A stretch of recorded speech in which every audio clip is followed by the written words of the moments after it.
Let's have a ride, I'll let you try. Got these shoes and nothing to lose. Maybe it's time to fall in love with you. What incarnation?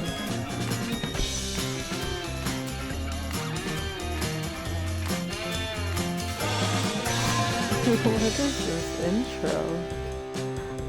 But hello, we're back with a new game called Date C.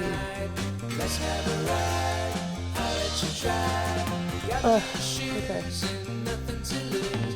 are some really interesting opening scenes with pictures, I guess. Oh my god. Is there any options or anything for it? Okay.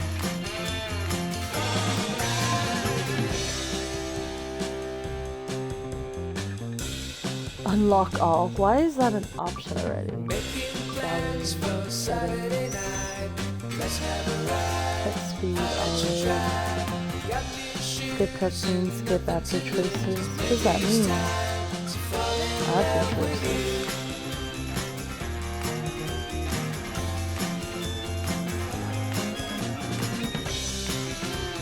How is audio?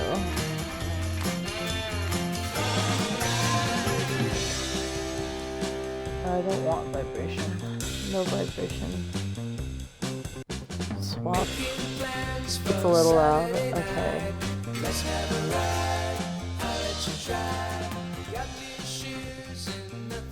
Okay, how is that right now?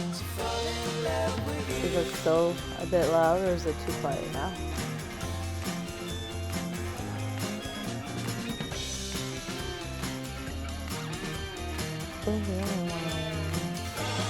Just a tiny bit. Still too loud. Okay, what at 50?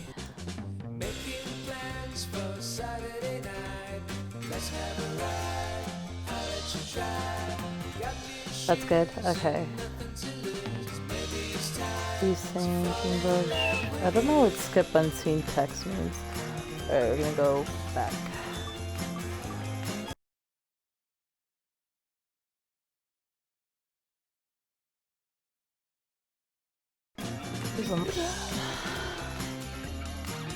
I didn't mean to do that, but okay. There's a gallery. Explode. No, it's just asking me to like purchase, I guess, something else. Oh wow. Oh, I guess it's just scenes. Dang, that's a lot though. Alrighty. Go start a new game. Here we go. March 23rd, 2015. Monday, 6:47 a.m. A school day. Okay. A rat infected with what will become known as the necrolytic pathogen has escaped into Massiville High. By Friday, March 28th, 2015, the first serious outbreak will occur.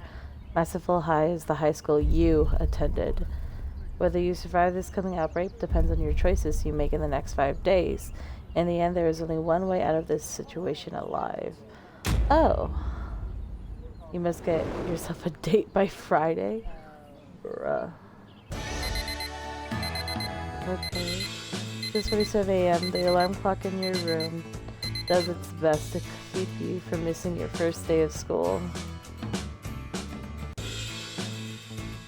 The radio is a present from your mom. It's a clock radio. Something she still thinks as cool.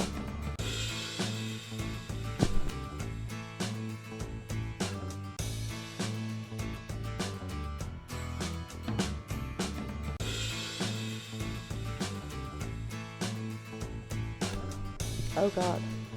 I think I just swallowed a bit of dust. Okay. I see a little heart thing in the corner. What the heck is that? Oh. Patty, Vivica, Alicia, Bow. Oh, these are potential people? Okay. A smooth and oddly smoky feminine voice slides out of your radio. Salutations and good morning, Massville High. It's 6:47 on this crisp Monday morning of the rest of your life. A new school week is starting and we have a few groovy transfer students joining the herd today. That's you, one of the groovy transfer students joining the school today, mid-semester. Let's show them a traditional Massville High welcome. Some light hazing and a general indifference. Excuse me.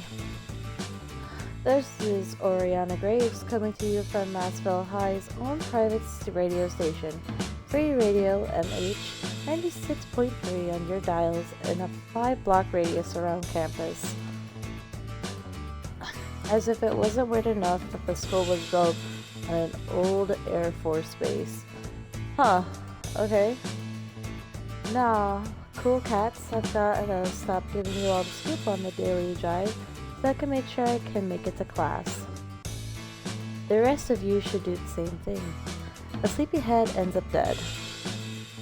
The way she hits the word dead sends a shiver down your spine. You check the clock, 6:50. Classes start at 7:30, so there's actually time for some more shut-eye. Get up, hit the snooze. We'll get up. You roll out of bed, your clothes set out already. You're able to be on your way in only about a minute. You spend a few more making sure you don't look like you just rolled out of bed. Now it's time to meet the other students. Your first period is waiting at 101 in room 815, French class. Oh boy. Okay. Massville High, a school built on an old military air base. The buildings, the dorms you just left, and just about everything else are renovated military buildings. Built in 1942, Massville Air Base was a technician field for the Pacific Northwest. The military closed it down in 1993. In 1998, the land was leased from the federal government, making use of the previously unattended and diplomatic military air bases. Infrastructured Massville High was founded. Some of the buildings look quite normal. However, at the center of the campus, the old control tower stands up in the fog like a lighthouse. It feels like someone is watching you from it as you make your way to class. Bonjour, mon Dieu, monsieur, Madame Bouvier. Well, hello, ma'am. L'impreques les autres. I do not speak French. Pardon me. I've only had a few semesters of French. Bonjour. Bonjour, professeur. Tu es très bien en anglais. Salut, madame. Comment ça va? What? I have no idea. What do I pick? I'm scared. What is the save option? New save. Yeah. Okay. We'll go with the middle one. Bonjour, professor. Tu es très bien en anglais. You should not say such things to a woman of marrying age, and certainly not in peacetime. Oh, I don't know, ma'am. I'm sorry. Huh? You are the new student. Choose your seat. I might suggest Madame Bouvier, the French teacher. She comes off very French, which to a young man like yourself means confusing and oddly sexual charge. Bruh. He points to a specific seat. Trust me, Mondia, this is the one. Something in her eyes lets you know she's not joking. It's probably the fact that she's the teacher. So you sit. As the students start to trickle in, the teacher starts her introduction. Salut, je m'appelle Madame Bouvier. Enchanté de te Incontrôlable. Oh god, I'm so bad at this. I am Madame Bouvier, your French teacher, for what may very well be the rest of your lives. The teacher is hard to focus on as girls start to enter the class. You'd always heard that French class was made up almost entirely of cute girls. At your last school, that had not been the case. It had been 13 boys and the old, very egg-shaped professor, Chapelon, who wasn't even French. He'd been Dutch or something. Each girl seemed to get their own moment as they came in and took their seats, each of them taking a seat directly around you. Remember what we've been practicing. Introduce yourselves. À la France. Salut, je m'appelle Bibi, puis Prentice Chauffeur, et Chauffeur déjà de ses French. Bruh. The first girl that comes through speaks with the confidence of someone fluent in the language. No one likes a show-off, Bibi, and Jean de la Frontiere is a hack. The second girl marches in with confidence. Je m'appelle Alicia. Is that all? Oh, le bret que describes and comment in ton mon nom. The generic teenage rage angst rolls off her. Just sit, my young revolutionary. Je m'appelle Patty, Miss Bouvier. I smashed my diorama on the 5th period and I really want to try and fix it. Something about the third girl is so weirdly wholesome. Maybe it's the way she seemed to think me apple rhymes with my apple. Sit down, Patty. Yes, Madame Bouvier. Right. Je m'appelle Bao, Madame Bouvier. I've heard rumors that. The last of the four, she's intense. Like she's trying to play a newsroom correspondent on an old sitcom. Sit down, Bao. The rumors through suggest that you and... Sit down, Bao. We have French to learn. I will note that you refuse to answer. Okay. 4 girls each sit around you. The cardinal directions you in the center. Your French teacher gives you a bit of a smirk. Now, last we were talking about the French dadaist who left this written on the Mona Lisa.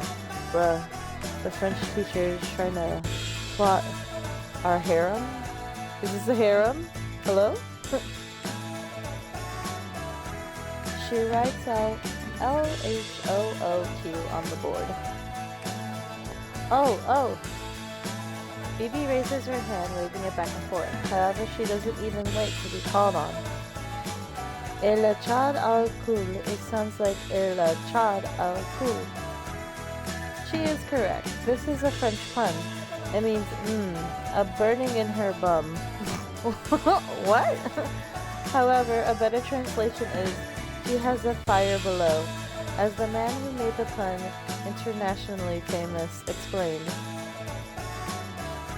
He's suggesting that even though you can't see it, there is a deep burning sexual fire deep inside this, and every woman. This was important because at the time, the teacher keeps talking as other students come in introducing themselves. However, it feels like a small little world quickly develops around you. BBQ always trying to show off. Just because I read and you don't. Alicia reads. Comic books, probably. Alicia mostly reads romance novels. Ha, Kettle Black. I had one of those books with the hunky guy on the cover laying around. You what? You brought a book like that to school? Which one? So you're the new kid, right? It takes a few moments for you to realize that she was talking to you. In fact, all 4 girls are staring right at you suddenly. It takes a few... Okay, wait. So the top part is just what they said, okay. Yes. Just listen into the active. The teacher is kind of weird, isn't she? We'll just say yes. Yes, I'm the new student. There's the girl all the way on the right side of the screen. She's just giving us the side eye. Bombastic side eye. That much is pretty obvious. Welcome to Vivier's class. She's great. I think she's sleeping with the gym teacher. Whoa. Ha! He wishes. She's nice, but often in her own little world. Says the queen of the airheads. At least I'm queen of something instead of what? Are you Steve McQueen? Yeah, if he was a badass instead of a bitch boy. I need to find a new scoop to write about. Something or someone interesting. Looking for a new victim. If you find one, ask if he knows anything about model building and glue. I keep gluing my fingers together and it's really annoying. What the heck? Nail polish remover will dissolve that. See, the chemical acetone acts as an organic solvent. BBQ, no one asked you. Those girls seem like a fun bunch to be around with. They keep going on about school stuff. Too bad you're not involved anymore. That is quite enough, all of you. Please focus on the lesson at hand. I like how she just slides right in. Ahem. As I was saying, the way that sexuality and art intersect is as close as humanity comes to the divine. The rest of class is not boring. However, you don't think you ended up learning any French or much of anything else. Damn. It wasn't a good first day. In fact, it was terrible. You failed to make any friends or leave any impressions whatsoever. The only person who actually noticed you roaming around the school pointlessly was your French teacher. Oh, mon vieux, there you are. She grabs you by the shoulder and looks at you seriously. Whoa there. I cannot help but notice that a young man such as yourself seems to be avoiding the attention of mademoiselles. Young people should get to know one another. You may be surprised how hard it is to make friends when you are older. Life can be quite sad if you stay in your own little bubble, but c'est la vie. Some people prefer to be part of the crowd. She pats you on the shoulder and heads off, like she's giving you some kind of wisdom or something. You aren't very impressed. 1 week later, oh Jesus Christ. After a week of keeping your head down and just trying to fit into your new school, there's a zombie outbreak and you're torn apart in front of the same girls you didn't seem interested in getting to know. Your last thought is that you have no idea if this is ironic or not. You just know that it sucks. Is your French teacher laughing at you? You kind of hope he dies next. What? How did it get to this? I thought we had a week. I found it. It's real. I knew it. I just hope I have enough time. I guess time isn't as big an issue as I think if this works. Oh. It's rewind time. Is it? Okay, wait, we just got an achievement. It was just a warm-up. Complete loop 0. What the heck? Okay, time travel unlocked. You've just unlocked time travel. Now you can take a step back in the dialogue or rewind to one of the previous encounters. Okay, so rewind time, travel back in time. Okay. Okay.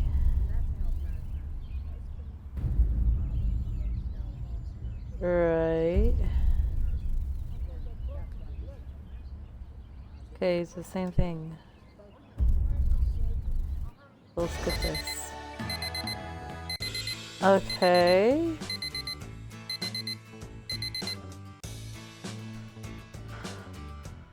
Right. Wait. Oh, I see. Wait, can we choose which, like, path to go back onto? Whoa there. So I'm guessing as we continue to, like, unlock stuff, the story will change. Hmm.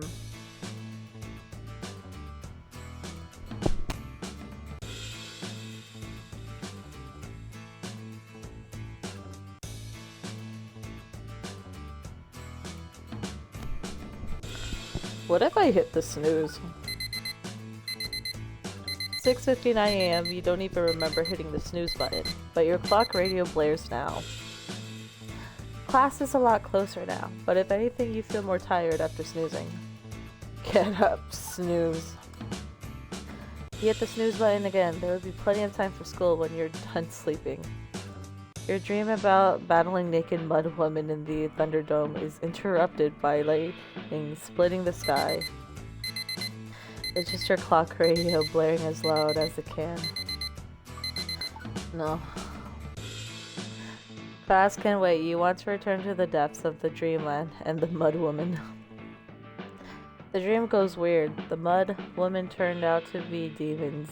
They have your face. They're ripping you apart and no! Who is that? It's your crush from your old school. She's going to save you.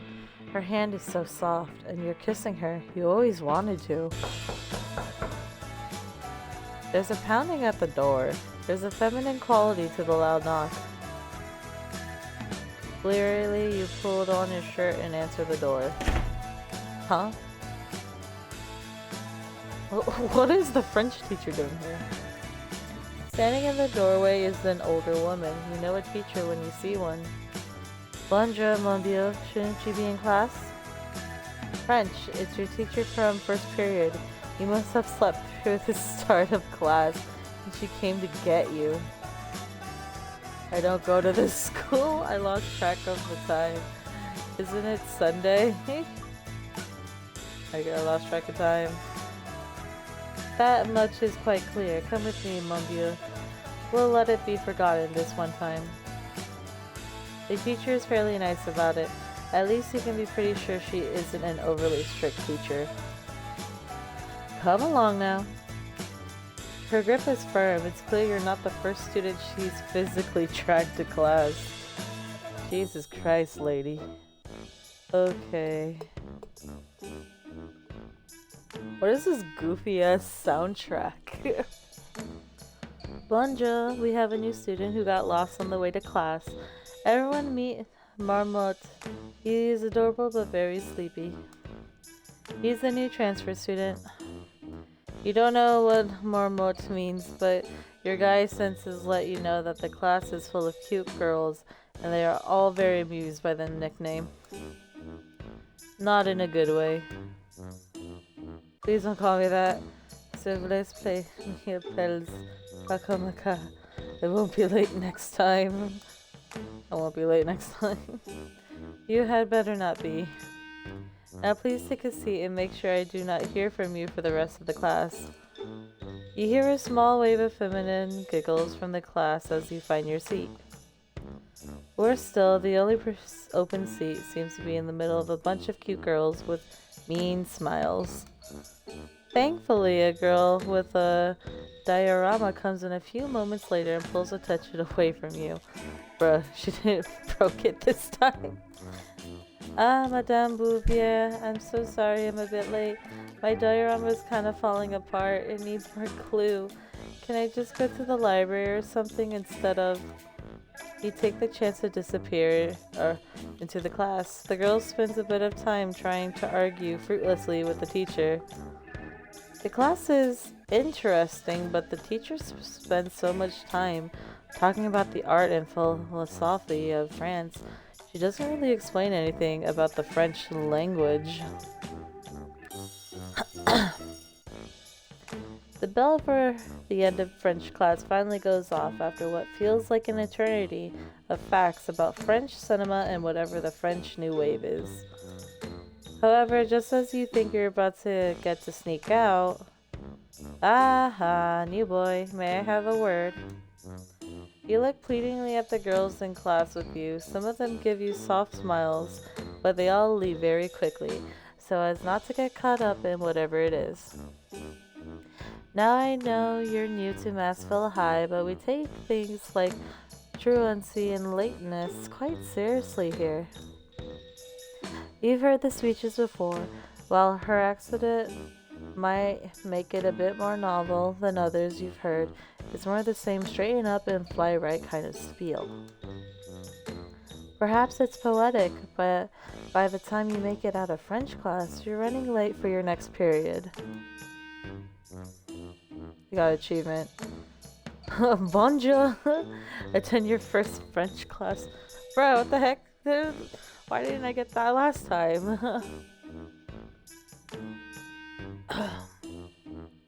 The halls are all empty as the short period between classes gets ever closer to the next class's start time. However, you can't not stop when you see something that you've only ever seen in cartoons and TV shows. What the fuck? A person getting out of a locker. A surprisingly curvy girl means to squeeze herself out of a surprisingly small locker. Salutations. Obviously surprised, the young woman quickly faces you head on and stares you down, as if you are the one being strange for staring at her. You're one of the new transfer students, right? Trapped by the politeness of society, you nod. Great, then let me interview you. Get your fresh perspective on this strange school. You slowly piece together a few things. 1, this girl was inside the locker by choice. Was she spying on people? 2, she's clearly at least partially insane. Who does that? 3, you're going to be late for gym class if you don't get going. Stay and get interviewed. Don't be any later to gym than you have to be. You know what? Let's do the interview. Yeah, I'm okay. You can ask me a few questions. Oh, we got points. As the new transfer student, you are part of any outside group secretly trying to look into the goings on at mysterious as they may be this campus. Wait, what do you mean? Like an undercover cop? What do you mean? Like some kind of government spook? Huh? Like some kind of vigilante? Huh, like some kind of vigilante. Oh, our thing went down. It was at a 2 and now it's at a 1? Bruh. No, because the vigilante works on their own, obviously. And I was talking about more of a conspiracy. Why do you think I would be some part of conspiracy? Like I said, this campus has some strange things going on. And I, Bao, an 18-year-old superstar reporter, will crack the case. She strikes a bit of a pose as if expecting someone to take a photo of her. No one does. Why were you in the locker? Eavesdropping on people. She doesn't break the pose even as her smile fades. Before you can ask a follow-up, the late bell rings. And I'm off to make sure my next case isn't Bao struck in Saturday school. Not even seeming to be a little self-conscious about talking in the third person, the exuberant young woman is off. Whoa. So now our points are 4. What the heck? I mean, okay. You head to PE as well. You're a bit late, but the teacher doesn't make a big deal about it. He just tells you to find the team with the least people on it and join them. I got an achievement. Uncanny. Met Bao. What? Passing through the main campus after PE, everything seems to have gone pretty smash. Bruh. This poor girl. You turn just in time to slam into another student. The young woman had been half running along, holding the diorama up and out, and it's clear that the diorama took the brunt of the attack. It had probably been a wind farm before the collision. Now it looked more like a diorama of a smashed bunch of cardboard. Oh. Oh no. Stop to help her, just keep going. And just move along. We'll help her. You bend down to help her pick up the pieces. I don't even know how it crumpled like this. I thought it was sturdier than this. Let me help you. Oh, thanks, a true gentleman. Despite how annoying it must be to have her obvious class project smash, she seems very happy to have the help. The two of you collect the very sticky and very broken bits of plastic, cardboard, and plaster. What did this used to be? I'm new in school. Do people really say things like a true gentleman?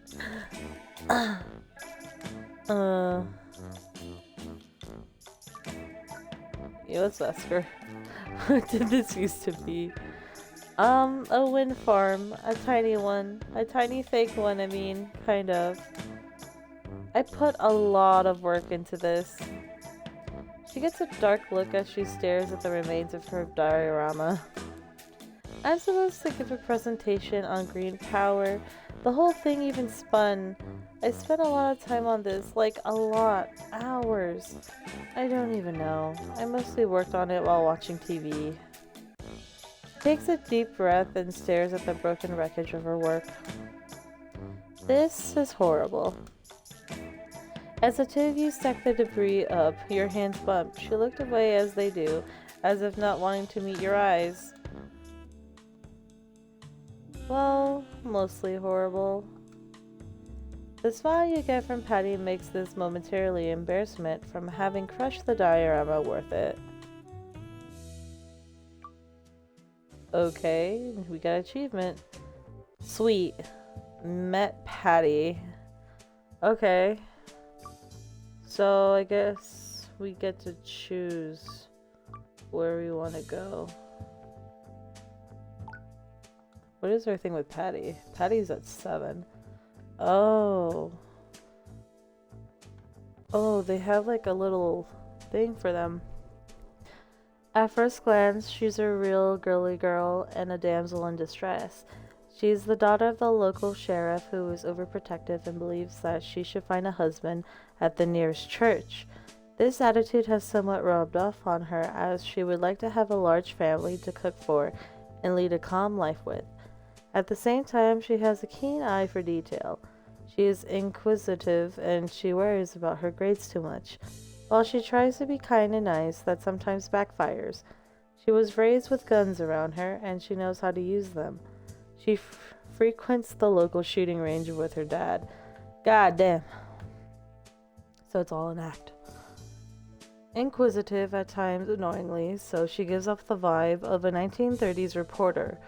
Fedora with a press pass tucked behind the headband, camera hanging around her neck, the whole 9 yards. She appears to be living in her own world, often exaggerating the events she writes about and sprinkling them with a touch of sensation. It doesn't matter if the story is to be published in the school newspaper or on her own blog. She is desperately trying to find a conspiracy and often jumps to conclusions without any reason to do so. So she kind of crazy. Alrighty. I guess we'll go to the markings. You peek into the gym during the break. Kids seem to be mostly using the PE gear to play around. At first you thought they were playing dodgeball, but they just seem to be doing lots of things with the balls. Mostly throwing them at each other. Isn't that dodgeball? Hey, new kid. The PE teacher calls out for you, then checks his notebook. Right, they didn't give me your name. Why do I always get last week's sheets? Did you know we've won 3 straight state volleyball championships? Okay, so random. Are you telling me this for some kind of reason? Do you care what I have to say, or are you just gonna talk? Championships don't matter, you know. I mean, are you telling? The coach does not even slow down as he talks over you. His practice at shouting down teenagers is clearly top-notch. I wanted to be 4 so badly. Alicia, she's my chance. She's the key. If only she wasn't so volatile. He turns and stares into the trophy case. There seems to be an empty spot next to 3 other trophies. I need this. I need this to make sure people remember me after I'm gone from this school. They'll look in this trophy case and think, that coach got 4 of those. You don't have anything to add, though. You do wonder if he's having a midlife crisis. Whatever you do, new kid, don't get into teaching. It seems good.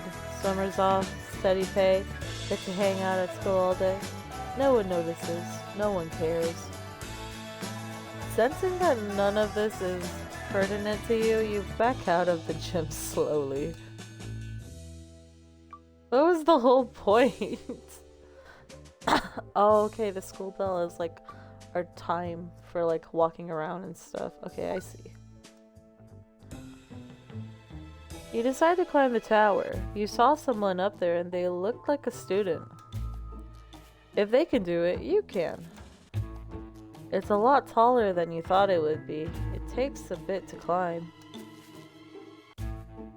And as you reach the top, you don't see anyone. You were sure you saw someone up here before. Maybe you imagined it. However, you think you see what looks like the science teacher having a heated argument with a student across campus near the science labs. Not as interesting as someone being up here. The view is great, but eventually you head back down. What the heck? I mean, okay. Is there like nowhere else to go to? I guess we'll go to... Why does she have a shopping cart? You don't have this DLC, would you like to visit? Bruh. Okay. You go to the library to help Patty with her diorama. Patty seems to have dismantled the diorama entirely. She is examining each piece, looking for something. What are you looking for? You've broken it more? How can I help? Yeah. What are you looking for? I feel like now she'll like it if we say, how can I help? How can I help? Take a seat. I'm looking for evidence of this. Oh. Patty slams the book down and shows a crazy scary picture of the evil rabid rat. I think this is rat teeth marks, see? Patty holds up a piece that has some odd scratch marks on it. Looking at what rat bite marks look like in the book she has. Maybe? I don't think it is. Looks pretty close. I'll help you find more evidence. Looks pretty close, yeah. Looks pretty close. Yeah, I think so too. Tell me if you see any others. She looks through the pieces one by one. I put so much work into this. I can't believe it's destroyed. She looks at the pile of glue and rubble that was her diorama. It's just a bunch of garbage. What was it supposed to be? You can make it again. I don't really want to. It was a lot of work. She lumps down on the table next to her broken diorama. Aha! I spotted you. She snatches up a bit of wood and holds it out to you. Rat bites. It does look like them this time, exactly like the book. You give her a bit of a nod. So, what's your plan? I don't know yet. But I am going to find the rat that dared to destroy this thing of beauty. Proof I can show the teacher and be like... She motions to the mulch that was once her project. That evil rat destroyed my diorama. I will say to the teacher with my best teacher face. She makes a pretty good teacher face. What does that even mean? Then she points directly at you. And you're going to help me. Please? You give a bit of a shrug, but it seems enough for her. Now I need to find a book on rat catching. Patty doesn't find her book just yet, but it's clear her intent is real. I got an achievement. Rat hunt failed. Complete the first romance scene with Patty. How is that a romance scene? What the heck? Whatever. After the break period is over, you make your way to the history classroom. Someone's smoking in here. Greetings, class. Why are you here, dude? You look around the class in a double take as the PE teacher seems to be at the front of the room.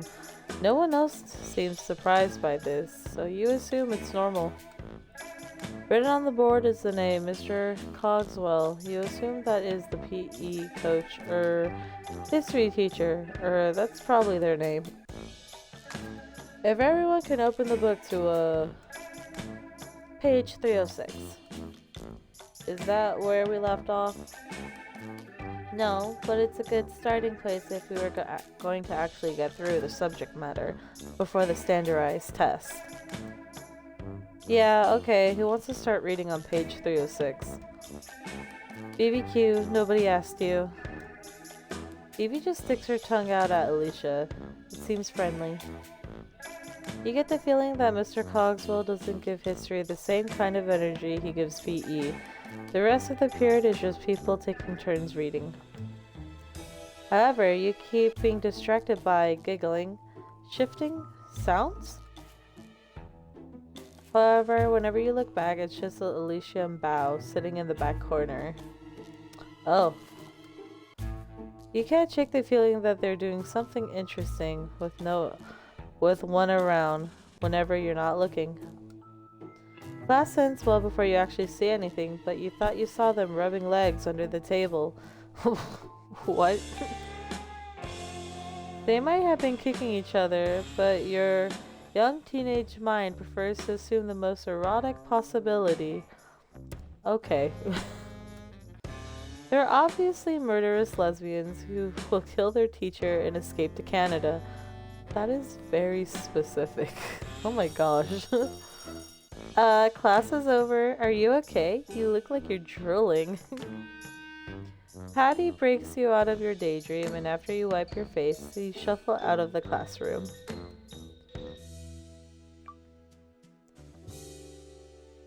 We got achievement. Wasn't the past the worst? Attend your first history class. Okay. Wow, there's a lot going on. I guess we'll talk to Patty before anything else. You decide to catch lunch with Patty. So this is the lunch area. I got another achievement. Take 5. Went to grab some grub. What the frick are these achievements? So this is the lunch area where people get lunch, and a lot of the teachers leave their rooms open during the break. So if you want to not be outside, it's not that hard. There's the lab, the gym, the French teacher's class. No one really hangs out in the French teacher's class though, because she's, well, you've met her. She's not so bad, she's a cook.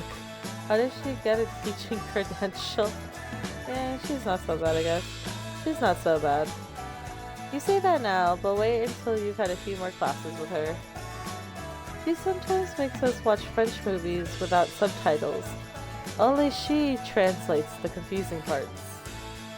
Madame Bouvier is legitimately the worst. She flirts with all the boys, which is just disrespectful for a woman her age. How old is she? I do know. Old. She doesn't teach French, she just rants. And she keeps telling me I have to work on my accent. Every time I try, she says, I'm getting worse. I don't know what she wants. She's the worst. My dad says, oh, my dad is the sheriff, by the way. He says that I should make friends with her, which is not something I'm gonna do. She's not friendly to me. Why should I be friendly to her? Your dad's the sheriff? People are nicer to you when they like you. She's probably jealous of you.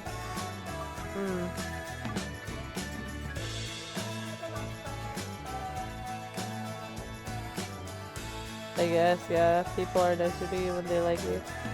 I don't know. People are nicer to you when they like you. Yeah, well, if they want me to be nice to them, they should be nice to me.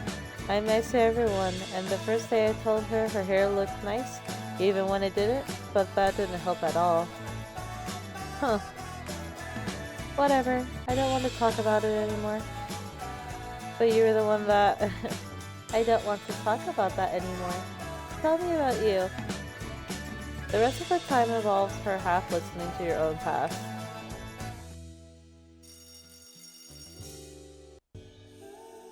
Damn, already? That was fast. Science class. Your first one, however, things are chaos. Everyone, can you please open your books to page 303? You heard the girl, page 303, everyone. What the fuck? The PE teacher blows his whistle loudly, getting the chattering gaggle of kids to quiet down and focus up. Okay, now, we're working on... we're working on the basic chemical reactions lab. It's actually on page 306. The tone in her voice is unmistakable. Yes, turn to page 306. The temperature in the room drops about 5 degrees. You heard the brainiacs, page 306. Get to it. We'll be going over some basic chemical reactions. Everyone is going to need to put on goggles and know how to use the eye wash station. The eye wash station is over here. Holy hell, what kind of terrible torture device is this? It's for washing your eyes, if you get something in them. I'd rather lose my eyes than put them in that. Whew. Yeah. Phoebe, who is sitting right next to you. Wait, are you her lab partner? She huffs and talks low enough that probably no one else can hear. A student teaching the class? It's ludicrous. Especially when she's so frazzled from helping out with Professor Evans' special project. She can barely keep herself together. Evans is taking advantage of her. Jill's smart, but she's not smart enough to see that. Teachers shouldn't take advantage of students. What's Evans working on? Is the PE teacher an idiot? Yeah. Teachers shouldn't take advantage of students. They really shouldn't. Evans is just making Jill do all his real work, and if he does accomplish anything, she won't even be mentioned in the final paper. It happens all the time. Okay, so we're supposed to be doing this. She points at the book. It looks like a lot of words and colored images to you. It's horrifying. However, I think what I want to try is something like... She flips forward a few pages, and it looks 6 times as scary. There's so many colors and things. Wait, is that a skull and crossbones warning? So, we'll need here. Put on these goggles.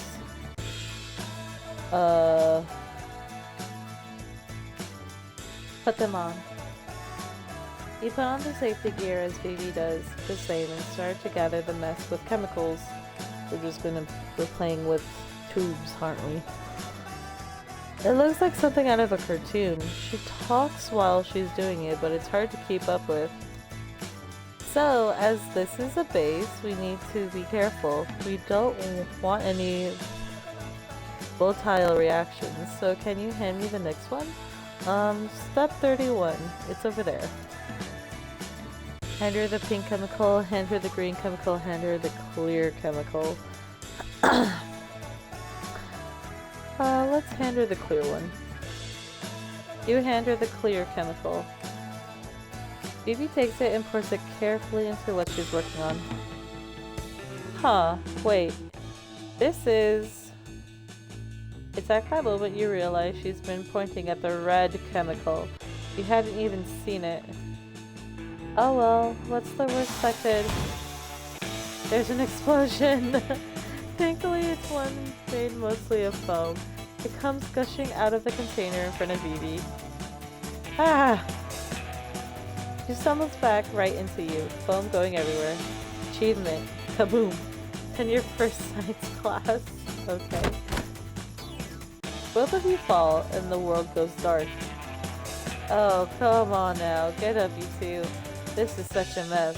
This better get cleaned up or the school is going to blame me. You can hear just fine. You can't see. Is there foam all over your goggles? You reach for them, but you find something else. Warm, soft, and... Hey! Damn. Damn. What a day. She's on top of you. You realize this. You have a moment where you realize that she's sitting on your face. Wait, why did her thing go up?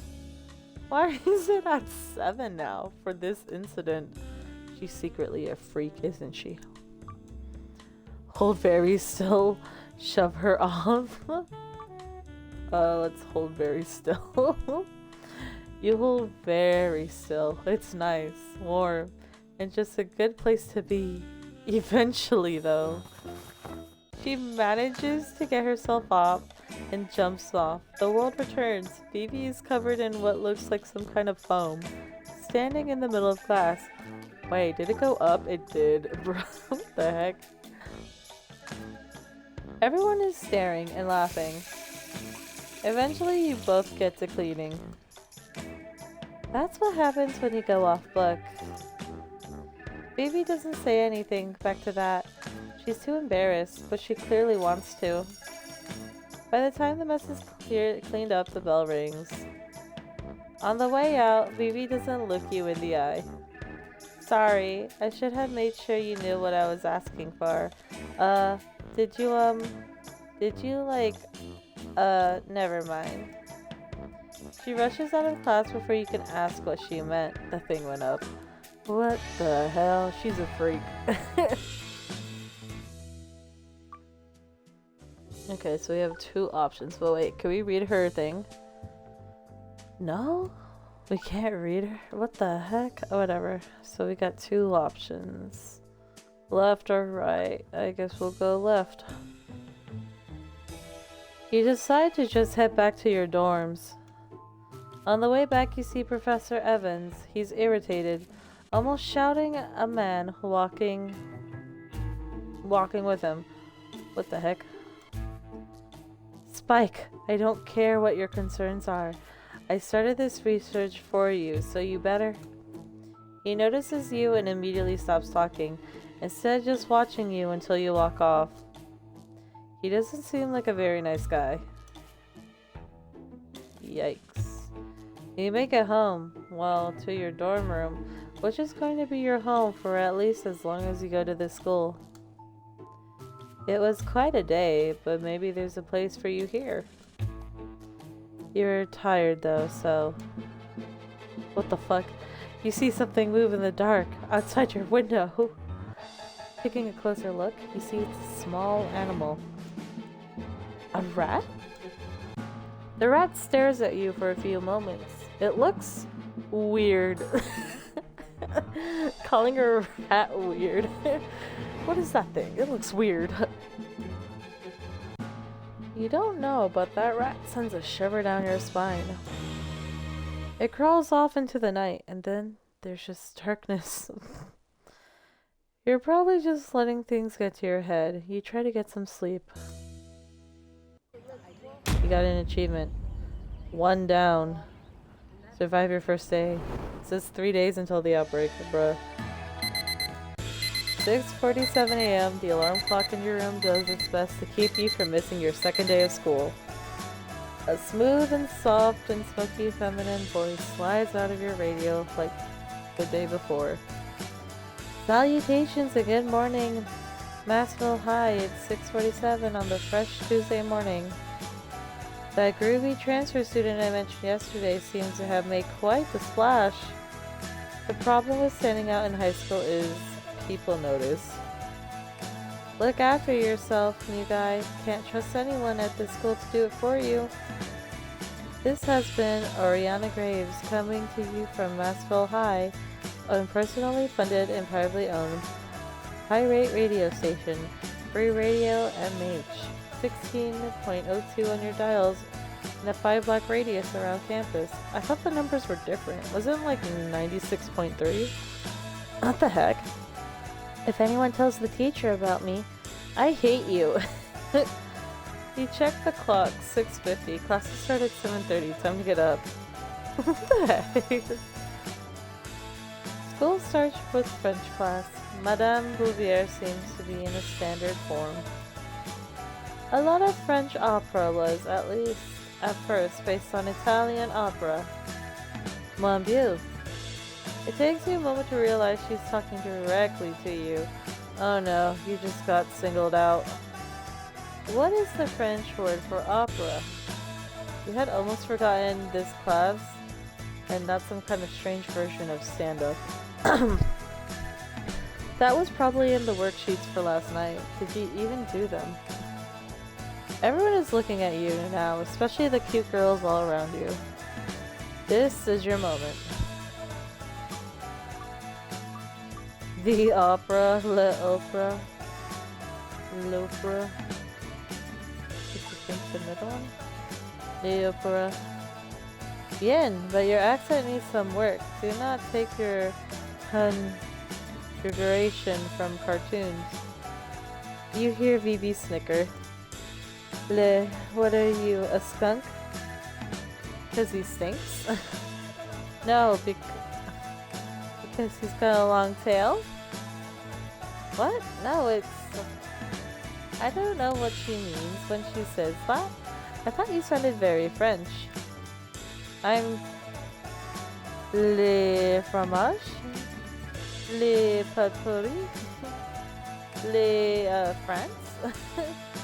Miss Bouvier, everyone back here keeps talking. Quiet down, class. Let's move on to conjugation. 3 of the girls around you giggle. One of them sulks and mumbles to herself. I was talking about the cartoon skunk that's always chasing cats. I thought it was funny. You think it's going to be a long trimester, but probably not boring. After a conjugation lecture, you only partially absorb. Class ends. However, as you bend over to get your bag, you feel something squeeze your rear. By the time you look back, though, all you see is the 4 girls heading off themselves. Did one of them... Did you imagine? Which one? French class is a dangerous place. Someone just touched his butt. Got an achievement. Encore sissy. Attend your 2nd French class. That's so stupid.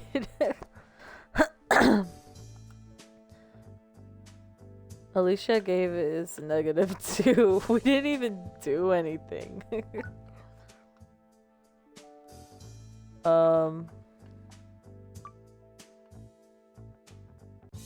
Oh, just those 2 same places again.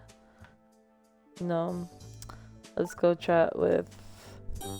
What's her face? I already forgot. You decided to spend some time with Patty, who seems upset over her grades. I normally get great grades. This is so dumb. That stupid diorama was supposed to save my grade, but instead it got smashed. Oh, Patty, you're not being mature. Don't think crying will change my mind. Should smash stupid face. The trimester isn't over. 1 or 2 bad grades aren't so bad. Grades are stupid. Let's go with that. Grades are stupid. Sorta. I mean, I wish they really didn't matter. They're just this annoying way for adults to judge us kids. My dad is not going to be happy though. Not that grades matter that much to me or anything. School is not your thing? What does matter to you? Do you have a favorite class? What does matter to you? People I care about. Family. Things like that. I guess I do want to go to college. This seems like something I should do. I'll need to not fail science if that's going to happen. My dad is always like, honey, you don't need college. Find a cute boy at church, which is just dad. All of those guys are pod people. Pod people, huh? Your dad cares about you. Not looking for someone. Pod people? Yeah, what are pod people? Pod people, huh? Yeah, guys who go to church tend to be pod people. Dress nice, talk nice, think nice, probably filled with rage boiling underneath. They don't come off genuine. Not being a little unfair? Of course I'm being unfair. They're just so stuffy. I just don't want to end up defined by the person I end up with. I want to be me with them. I want us to be more together than apart. Patty gets a sly look on her face. What do you look for in that kind of partner? Oh, you know. A girl who knows how to cook. Just that. A partner. She knows how to cook, but I feel like that might offend her. Let's see what she says. Let me see, actually. Yes. In case she gets offended. A girl who knows how to cook. Of course, what's the point of getting married or all that junk if you can't get fat? Exactly, who doesn't want to be fat? Oh, lots of people. I always kind of wanted to get matronly, a bit, not fat, but curvy, soft, motherly. Patty makes motions over her body as if wishing she could hug her own full curves that she doesn't really have. Time will make a fool of me yet, don't you worry. That's what my dad would say, at least. She gives you a look that you think it's supposed to be cute. You're a good listener. Thanks. What? I have no idea what happened. What is our rating with her? 25. Oh boy, okay. Wait. Oh, are the question marks like a rating out of something? So I'm assuming the ones with the heart are out of 100. But I guess the one with whatever the fuck that thing is, the magnifying glass, is like scenes? I think. Okay. We'll go, that's the gym. We'll go over here. You see Professor Evans and someone else near the science building. Whoever Evans is with looks very sickly. The two of them head into the science building. Huh, strange. Was that other adult another teacher? Is that it, bruh? You peek into the French class. You hear the teacher talking loudly. The reason that Dadaists leave such an imprint not only in Europe but the United States as well is that they have a zest for life hidden in their nihilistic philosophy. It sounds like her. The class isn't empty today though. You see Oriana, one of the other girls from the around school, is in there. Oh, so she's the announcer. Huh. Or the radio host. Do you have any of these films anywhere? A few complication DVDs. The quality is not the best, but as one ages, one gains value, even if it loses quality. They seem very comfortable with one another. You get the feeling this is probably a regular thing. You decide not to interrupt. What the heck? Got an achievement. Off the beaten path. View 30% of side scenes. What the heck? Okay. History class starts with a loud whistle from the PE teacher. Okay, everyone, listen up. This is some real dark, real true spooky junk we're going over today. Disease. We got the Spanish flu, we got the Black Plague, we got syphilis, AIDS, we got chlorella. I don't know what that is. The big hitters of disease. Oh. Cholesterol. So stupid. Oh, malaria? Not on the syllabus. Yeah, but I think it... Not on the syllabus, okay? We're going to break up into groups. He breaks the class up into groups. He then walks everyone through a fairly convoluted setup where people are handed pieces of paper to let them know if they're infected or not. Then everyone is supposed to shake hands with two other people. Afterwards, everyone is supposed to show their paper to the person they shake hands with, and then make a mark on their own paper if the other person is infected. Okay, everyone got their papers? Go. You check. Your paper is blank. Shake hands with Vivi, shake hands with Patty. I guess we'll shake hands with Patty first. Shake hands with Patty. Why did gotta zoom in on her face like that? She's infected. Oh. I started that way. Don't play me. She seems legitimately worried. You'll think of her as an unclean, nasty head. Damn. Okay. Find someone else to shake hands with now. Shake hands with Alicia. Shake hands with Bao. I guess we'll shake hands with... Let's see what happens if we shake hands with Alicia. We shake hands with Alicia. Wrong choice. I'm unclean as hell. She's not lying. Her paper is marked. I mean, okay, so I'm infected regardless. Okay, now everyone check your paper. If you saw someone with a mark, you should have marked your own. After all, you check your paper. You have the mark. Guess you caught the plague or whatever. Okay, now everyone who has a mark on their paper raise their hand. Every hand in the class goes up.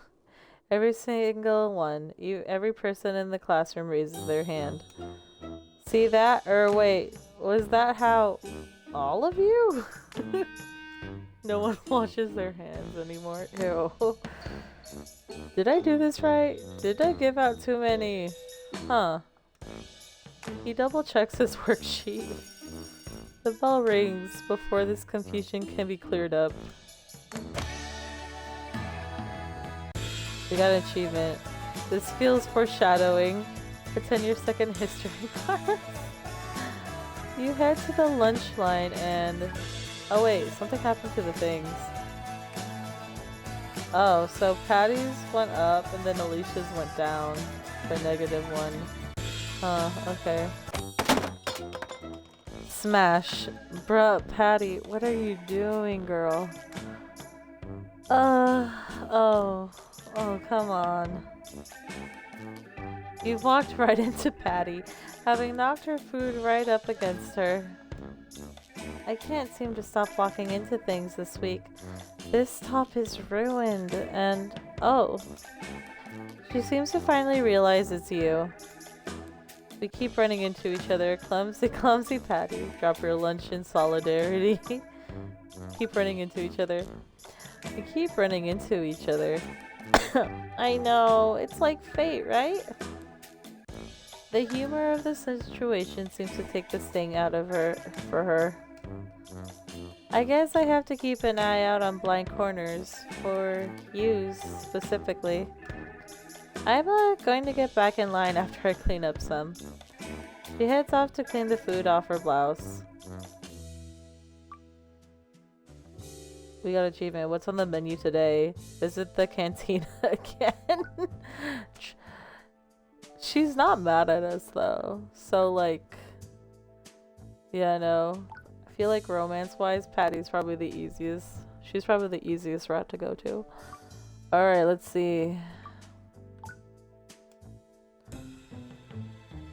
As you peek into the French classroom, you see a girl leaving. You think you've seen her around campus. Damn, she's zipped. She just brushes past you though, and in the classroom, you just the teacher now. Okay, I'm noticing that the chat box for the scenes are a bit rough. Not saying that I'm the best reader as well, but like, damn. I'm confused on what I'm reading. You see that the teacher is reading a book. Pataphysics is written on the cover. What are you reading? Who was that just now? Just leave and don't say anything. Walk into class and then just leave. We'll just say what you're reading. What are you reading? Oh. She looks at the book and then at you. Pataphysics. How to explain. Is it the science of which cannot be and yet exists nonetheless? Teach romance route, yippee, bruh. I don't think I have the DLC for her. It is the removal of context to the point of the collapse of the idea of context. The what now? She interlaces her fingers as if this is going to help make what she is saying make more sense. See? You really don't. Part philosophy, part parody. It still has much to tell us about the absurdity of life. Imagine you are trapped in a box. You imagine you are trapped in this conversation. To get out using a key on a lock would be a very normal solution to the problem, yes? But if there is no lock, how does one get out? Perhaps you break the key in half and put the two halves back together. What? That way you make a hole. Shave it down a little so it's a proper hole and use that hole to escape the box. Isn't that just a bad joke everyone learns when they're 6? That would be a more silly or pun-based solution. Still though, if we go further, and to escape the box, you say, kill me, so that I can't finish telling you about boxes ever. That might be more a metaphysical solution to the problem. Does that answer your question? You nod and take the moment to back out of the room. You're just like, man, please stop talking. Okay. You peek into the gym, man. Hey, it's transfer student. Ha! Fucking coach is like, it's funny. The PE teacher is giving you a nuggie. Chicken nuggie. One arm around your neck. Why is he so big? Bruh. You come to get in some extra cardio? Play some of the old 4 squares? To be young again. Before life saps away all of your energy. Your joie de vivre, still full of joy, still full of hope. You haven't lost that spark yet. You still got a chance. Tell me, transfer kid, what do you dream of? What do you want in this world? What do you think you might achieve before you've had it beaten out of you? Oh my gosh. He hasn't let you out of the headlock. The ability to breathe. I don't know. Stop trying to live through your students. Damn. The ability to breathe. Right. He lets you go finally. That's enough wisdom being forced into your malleable young mind. Dismissed. You don't argue with him. We just got blatantly abused from the coach. I mean, okay, whatever. Oh yeah, he's actually here. Science class in which everyone's surprised, Professor Evans is here. He also tells you, unprompted, to always call him Professor Evans. He has the class off book doing some sort of experiment. It's a pretty simple process. And then you take a drop of substance B and put it into A. If there is any kind of reaction, you note down the number designated of the mix. After that, you move on. I want to see at least 10 kits per lab group. It isn't very interesting, but it isn't hard at least. He's having us do his laboratory busy work now. This is the equivalent of a scientific sweatshop. What is he making us do? At least he's not going to explode on us. Do you think it's dangerous? Yeah, what is he making us do? I'm not positive. There's not a lot of information here. Based on what we're doing, he's clearly using a brute force approach on some biochemistry. I wish I knew what kind of structural property he was looking for. That would let me know a lot. Vivi says this as she examines one of the kits and the chemical setups in it. Vivi and you, well, mostly Vivi, are able to get through 20 of the kits. Is he testing the reactions between proteins? Maybe something to do with RNA receptors. Very good work, you two. What is this for? It's just to help you see what it would be like to spend a day in an actual laboratory. Work like this is the day-to-day of any chemist or biochemical engineer. Vivi narrows her eyes at that, but the bell rings, which, as any high schooler knows, means that you don't stay in the classroom any longer than you have to. It builds character. Professor, what are we doing? It builds character. Don't question that.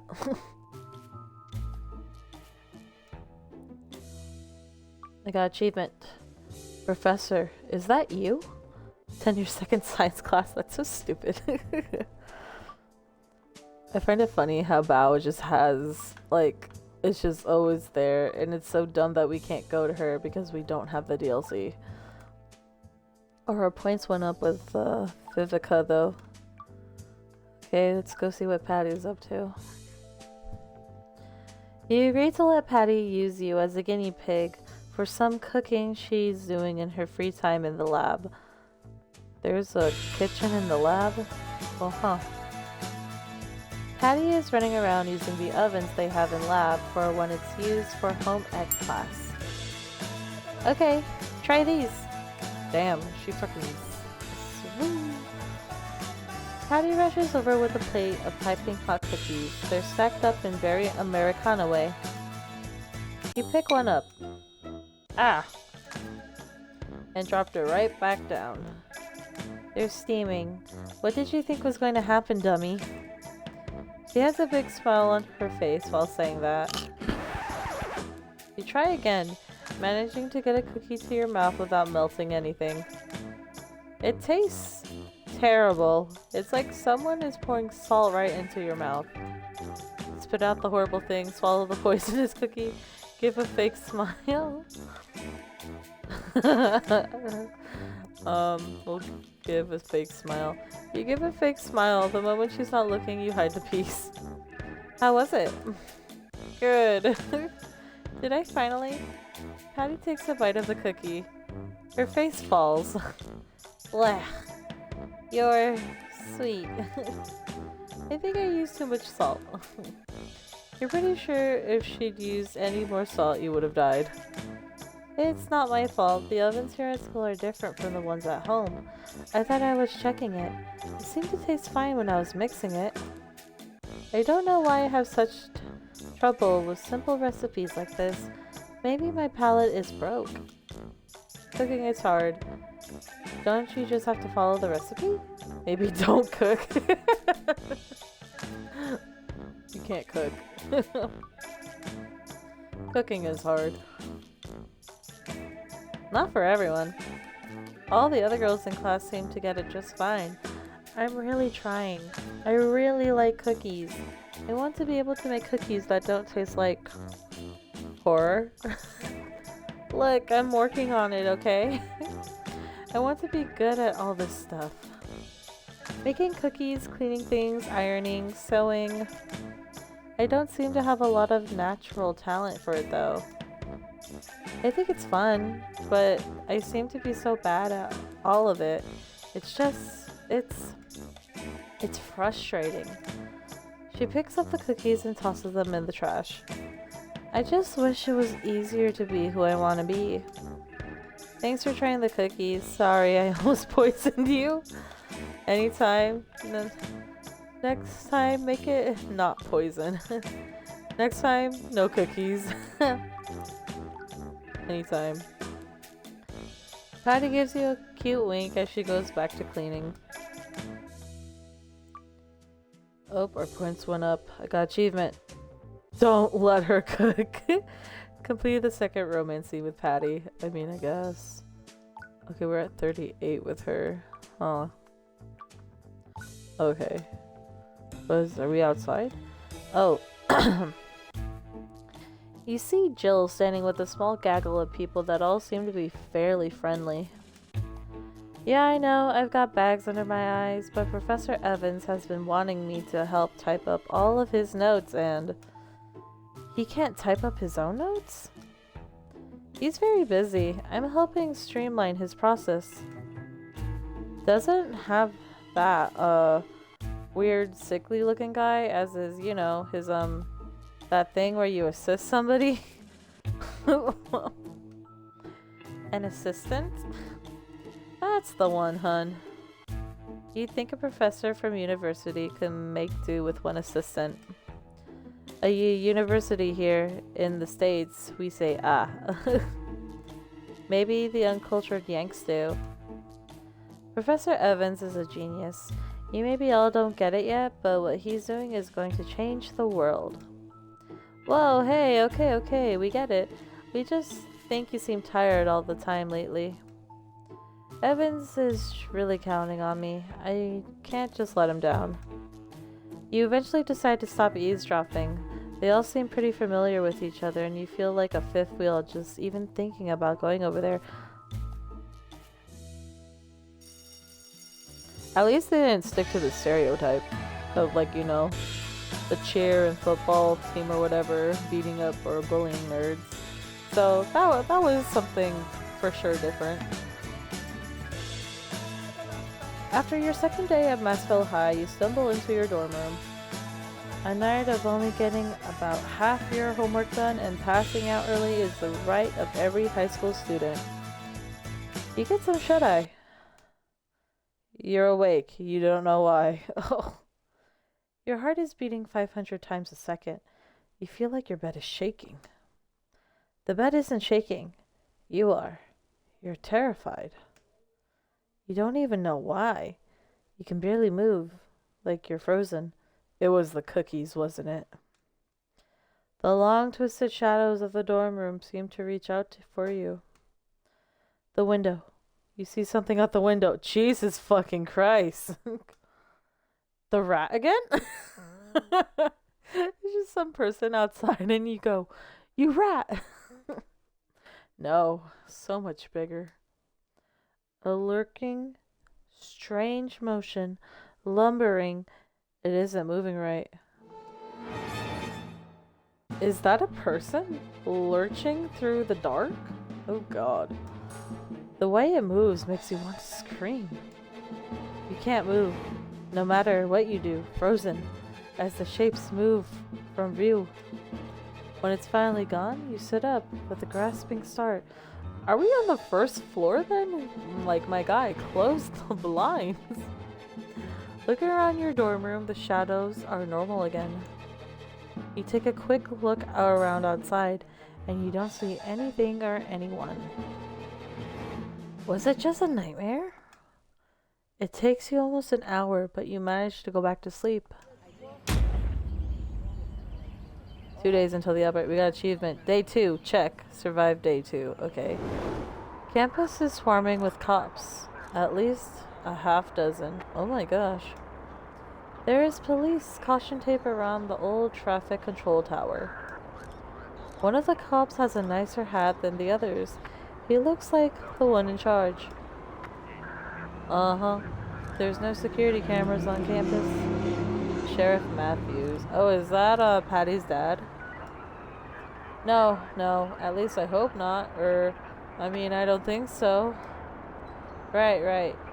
Think we can gather up all the students? I'm sure this is going to just win them all up. Yeah, probably a good idea.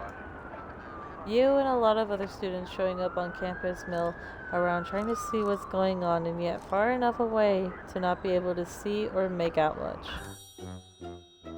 You see Patty half hiding and head over. This is so embarrassing. Sheriff Matthews is my dad. I can see the resemblance. Damn. Really? I can't see the resemblance. Has he told you what's going on? Yeah. Not really, no. He wanted me to stay home from school today, but he wouldn't tell me anything, so I had Mom drop me off. That might explain why she's half hiding. All I know is someone fell off the tower. Not a student, I don't think. Guess it could have been, but I think none of us would have been let into the school at all if it wasn't a student. Also, we're not supposed to go near the tower, but that should go without saying. Why anyone goes up there at all, I don't know. This was just a matter of time. You look up at the top of the tower with her. It does look very high up right now. Got an achievement. Long way down. Learn about the terrible accident on campus.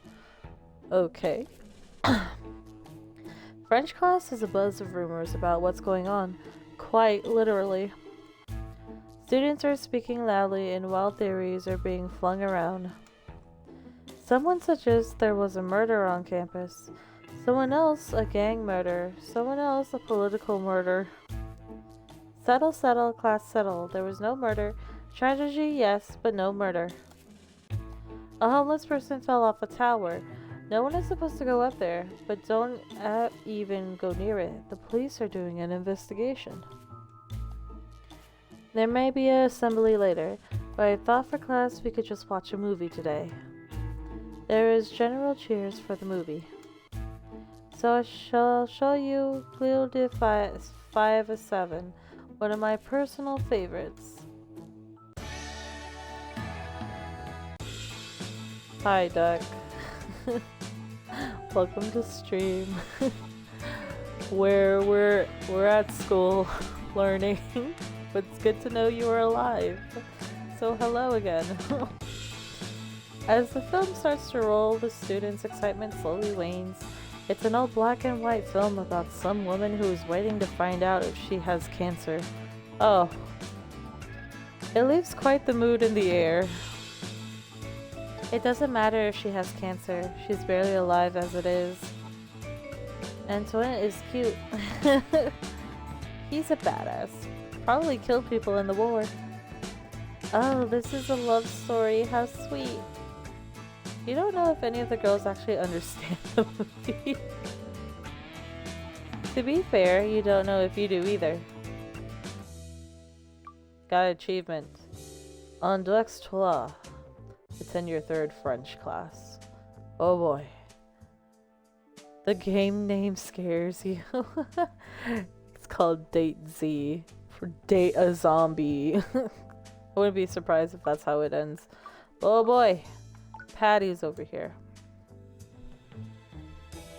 You agreed to help Patty with her rat revenge plot. What the fuck is she doing? Does this look like a hole to you or a rat hole?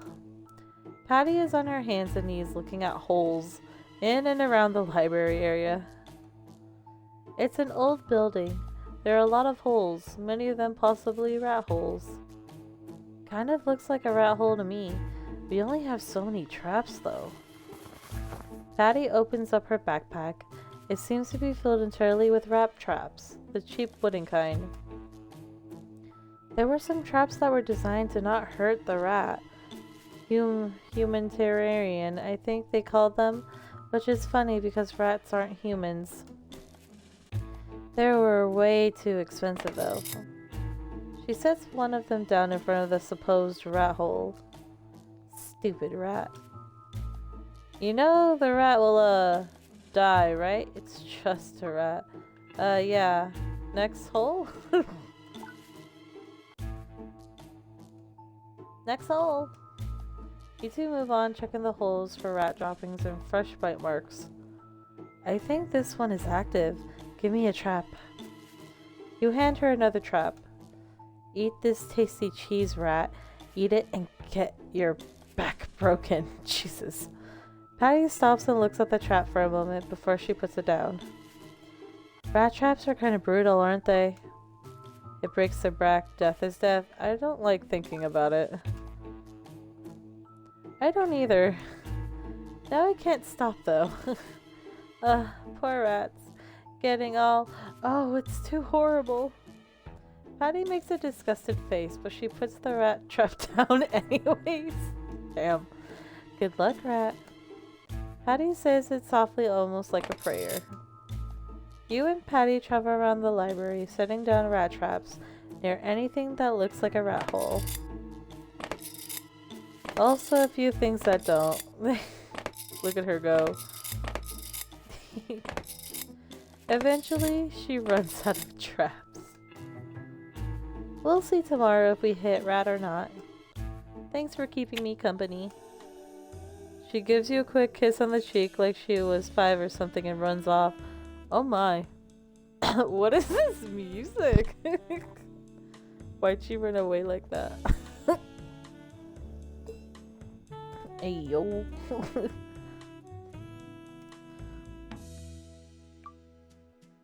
Oh boy, our score went up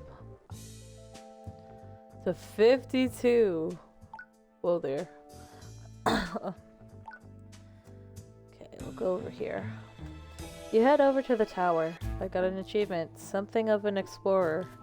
Viewed 60% of side scenes. Huh, okay. You head over to the tower. Staring up at it, it's hard to think about what it would be like to fall off of it. Hey kid, get back off the grass. You see the sheriff walking over to you. Didn't your teachers tell you to stay away? I know. Tell the kids not to go near a thing. Honestly, it doesn't matter. Not much of a crime scene to protect. But procedure is procedure. You live on campus? You give him a nod. You see anything strange last night? Tell him about what you saw. Just shake your head. Ask him about what happened. Oh yeah, we'll tell him. You tell him all about the person you thought you saw at your window. Uh-huh. Huh. You might have seen him. If so, that means... Huh. So he crossed campus, past the dorms, then crossed back to get to the tower? Doesn't make any sense. Now move along and stay away from the tower, alright? He shoos you off. Oh damn, alright. All the students are funneled into the assembly hall. Settle down, kids. Settle. Look, they're so loud. There's a loud piercing whistle. Alright, all you underdeveloped pieces.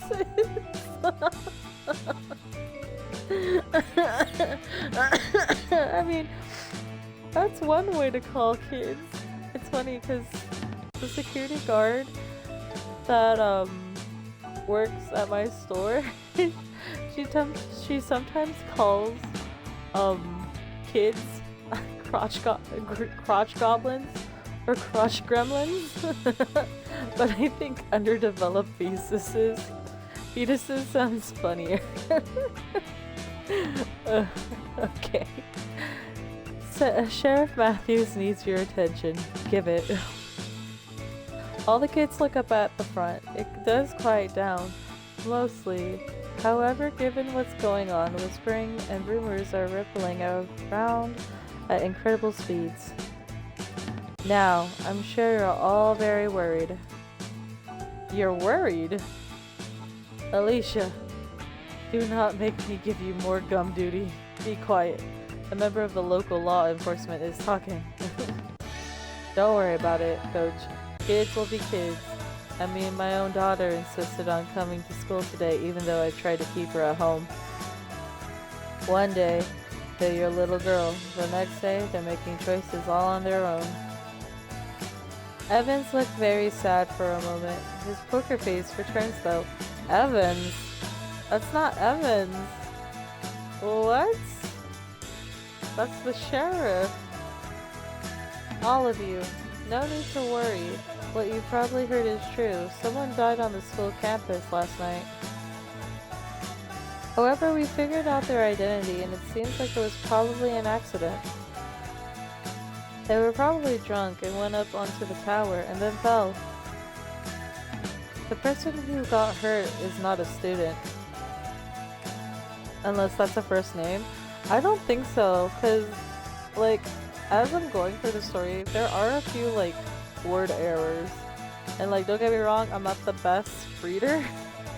But like It's definitely there because there's there's a character in here called Professor Evans, but it doesn't make sense for him not to be in the shot if it doesn't have to do with him, unless it does, because the professor is working on something supposedly. If it's correlated to the accident, then maybe yeah. But it just felt out of the blue for like scene that we're looking at with these two. The person who got hurt is not a student. I doubt any of you knew him. For obvious reasons, no one is allowed up on the tower anymore, and going up there could be ground for suspension and even legal action. This is for your own safety. Patty is sitting next to you. You can see her face go beet red when the sheriff talks about her like that. She honestly looks like she might set the seat on fire with how pink she's getting. He's just your dad. Try not to judge him. Sheriff, more like, your dad's a jerk. Hey, Patty, I think he's talking about you. Patty glares at you. It's hard not to find it funny given how pink her face is right now. There will probably be an officer or two on campus for the next few days. They're there for your protection. Don't let them worry you. You all have a good day now. Patty mumbles something, but you can't make it out. It sounds angry. Sheriff takes a few questions, but when they turn out to be fairly inane and pointless, one kid asks what kind of gun he has. The assembly is finally finished. Oh no! Did her score go down with her? It did. No. On the way out of the assembly, you see one of the girls from your class runs off. What's up with her? Probably chasing UFOs. Oriana is a weird girl. Got an achievement. Commotion in the common room. Attend the meeting in the assembly hall. That we did. Okay, let's go check on Patty. You decide to hang out with Patty at the library. My dad's the sheriff in town. I think I've mentioned that. It's kind of neat because, you know, he's the sheriff. However, it has its downsides too. He's way overprotected. My dad though, like, way. He once pulled me out of a tumbling class because I bumped my head. Like, forever. I never got to go back. He hates the idea that the world is full of so many things that could hurt his family. He's always trying not to talk about some things he hears or sees. You can tell, and sometimes if he's working at home, he leaves out some photos or reports. I don't go peeping, but I've seen things on the kitchen table late at night when I go for a glass of water. Patty looks off. She's obviously thinking about something specific. What do you think of guns? Well, this is escalating quickly. Maybe doing research into this game was kind of a mistake. Geez, some of the dialogues or something. Oh goodness, I bet. I wouldn't be surprised. They're cool, they're scary. Are we allowed to talk about this at school? They're pretty cool. They're cool? I know, right? So cool.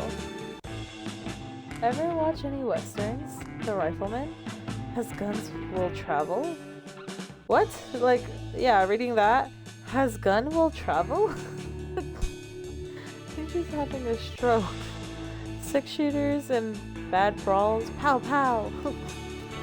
I'm not sure anything is as cool as someone in a cowboy hat with gun smoke drifting around them. I can't really pull cowboy hats off, not like my dad.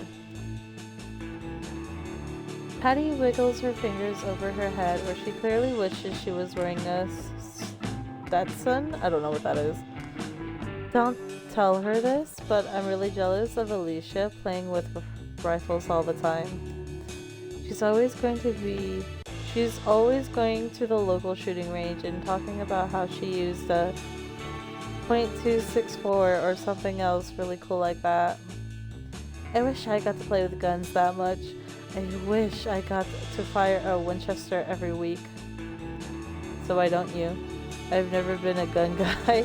Alicia is cool, isn't she? So why don't you? My dad. Patty. She's doing an obvious impression of her dad. It sounds like Fred Flintstones. Patty. Now, you don't shoot a gun to play around. If you're going to practice with a gun, you're going to practice with the gun you'd really use. She sighs after the impression. He'll only let me play with rifles if I agree to go hunting or something. Otherwise, it's all small caliber self-defense pistols, specifically the ones he owns and keeps in the house. I told him I'd buy one of the other guns, and he told me good luck. Guns are expensive. I'll never afford one of those on the salary of a high school student who doesn't work and has a dad who doesn't believe in allowance. I just want to shoot something other than a cult official sometime. Cult official? Maybe get a job and save up? Your dad makes some sense. Cult official? COP. The cop. The cult official police. It's a .38 special. My dad has 3 of them. It's the gun I get to use if I ever get to go shooting. Which is only like twice a year. I like holding it. I like firing it. It makes me feel powerful. The 3rd one is technically mine.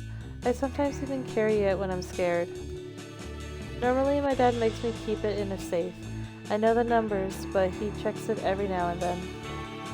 He got really mad at me once when I kept it out. I just feel less afraid when I hold a gun. Sometimes I carry one around. Not, you know, just around. It makes it so I can face anything. I only do it if I feel really unsafe. I don't just keep a gun on me all the time. Go ahead. Check my purse. No gun. She lifts her purse up and holds it out. You do check. Hey, don't look at my purse. What's wrong with you? She snatches her purse back. I want my own rifle. I guess having my own pistol is enough. What the fuck, Patty? She mumbles this as she stares off, obviously fantasizing with the firearm she could have one day. Okay. Oh boy. Now we went up a little bit. When you show up to science class, the students are all milling about outside. He's just been so busy. It's really understandable if you just knew what he was working on. Yeah, what is he working on? I don't think he's allowed to just do this. Shouldn't the coach be here? You see, there's a note tacked up outside the science room. It just says, class cancelled. Maybe we should go in anyways. Evan seems like a flight. Class is cancelled. Woo. Maybe we'll go in anyways. The door's locked. First thing, we tried. It actually took a few minutes for someone to try. We could break the door down, have class anyways. You do remember that my dad and a lot of other cops are just walking around campus right now, right? Yeah, let's not break the door down yet. Where is Evans? I don't know. Huh. I don't. I wish I did. Students mill around for a few more minutes, but eventually they disperse. Got an achievement. Dodge that bullet. Attend your 3rd science class. Check on Patty again. Oh, great. You see Sheriff Matthews and he's yelling at someone. This isn't a conversation. Like most people, when a man openly carrying a firearm is yelling, you pay attention. I need you to listen to me. Why? You never listen to me. He's yelling at Patty. Right in the middle of campus, near the tower, they've broken into full-on family fight mode. It's clear that whatever has boiled over has gotten so heated they don't really remember or care who might be watching. Because I can't trust you with anything, I told you to stay home, and then you tricked your mother. Tricked? I said, Mom, I want to go to school. Dad wouldn't try me. Would you try me? Some trick. Your mother knows better than to openly go against my wishes. Yikes. She probably realized how stupid your wishes were. What, do you think I'm going to catch death from some homeless suicide victim? You have crime scene photos out on the kitchen table. Sometimes, Dad, I'm not afraid of death. Look here, little missy. I probably should be, Dad. I should probably want to stay home. Listen to me when I'm talking to you. But it's so normal to me that I'd rather just be here. I don't like you having to be around this sort of thing. You suck at keeping me out of it then. Your mother. It just sounded like he was trying to go and say your mom joke. Your mother. End of discussion. It's just getting louder. Also, they seem to both be talking past one another and not even reacting to what the other is saying after a while. Everyone is starting to look. It's like a train crash, only far more interesting because the train is yelling about private family affairs very loudly. It seems like this might go on for a little bit. Step between them, step forward and grab Patty's hand, stay out of it. Let's just grab Patty and go. You grab Patty's hand firmly. She looks at your hand and at you and then back to her dad. And who might this young man be? He's my friend, Dad. I think he's sick of you treating me like I am an invalid. I do not treat you like an invalid. You should... Your voice cracks. You should... That sounded better, but the man has a revolver on his hip. Trying to sound intimidating probably isn't going to work. Step off yourself. There's a bit of a ripple through everyone watching, Patty as well. The sheriff also. Son, I don't even know you, and sure as I'm not your son. Patty is your daughter, though.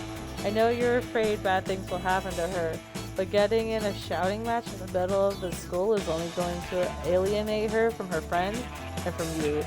All your fear is doing is driving her away from everyone and making her life objectively worse. You give your best crazy eyes at him, showing a variety of different expressions, hoping one of them is the "don't shoot me" face. There is a very long moment. It stretches out into the longest moments of all times.